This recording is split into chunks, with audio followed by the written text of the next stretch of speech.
দেশবাসীর সম্মিলিত সমর্থনই আমাদের শক্তি ও প্রেরণার উৎস, বললেন তারেক রহমান। বিস্তারিত সংবাদ। বিএনপি চেয়ারপারসন খালেদা জিয়ার অসুস্থতার সময়ে সহযোগিতা ও শুভকামনার জন্য সবাইকে ধন্যবাদ জানিয়েছেন দলের ভারপ্রাপ্ত চেয়ারম্যান তারেক রহমান। দেশবাসীর সম্মিলিত সমর্থনই জিয়া পরিবারের শক্তি ও প্রেরণার উৎস বলে মন্তব্য করেন তিনি।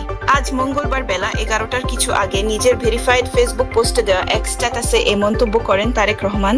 ওই স্ট্যাটাসে তারেক রহমান লিখেছেন, বিশ্বের নানা প্রান্ত থেকে দেশনেত্রী বেগম খালেদা জিয়ার সুস্থতার জন্য যেভাবে সহযোগিতা ও শুভকামনা জানানো হচ্ছে, জিয়া পরিবার বিএনপির পক্ষ থেকে আমরা সবার প্রতি আন্তরিক ধন্যবাদ জানাই। বিভিন্ন দেশের নেতৃবৃন্দ, কূটনীতিকবৃন্দ ও বন্ধুগণের উদ্বেগ ও উৎকণ্ঠা, পাশাপাশি বাংলাদেশের মানুষের অপরিসীম ভালোবাসা ও দোয়া, সবকিছু আমাদের আবেগ ও অনুভূতিকে গভীরভাবে স্পর্শ করছে।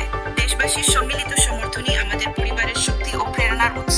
মমতাময়ী দেশনেত্রীর দ্রুত আরোগ্যের জন্য আমরা সবাই নিরন্তর দোয়া করছি। এই কঠিন সময় ঐক্য, সহমর্মিতা ও সংহতির জন্য প্রতিটি মানুষের প্রতি অসীম কৃতজ্ঞতা রইল।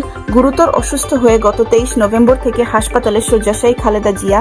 তিনি রাজধানীর এবার কেয়ার হাসপাতালে চিকিৎসাধীন।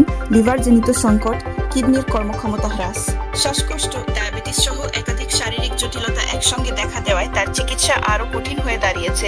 গত কয়েকদিনে অবস্থার অবনতি হওয়ায় তাকে আইসিইউ সম্মানের হাই ডিপেন্ডেন্সি ইউনিটে এইচডিইউ রাখা হয়েছিল।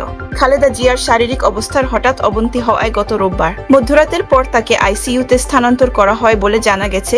সেখানে চিকিৎসকেরা খালেদা জিয়াকে ভেন্টিলেশনে রেখে চিকিৎসা দিচ্ছেন।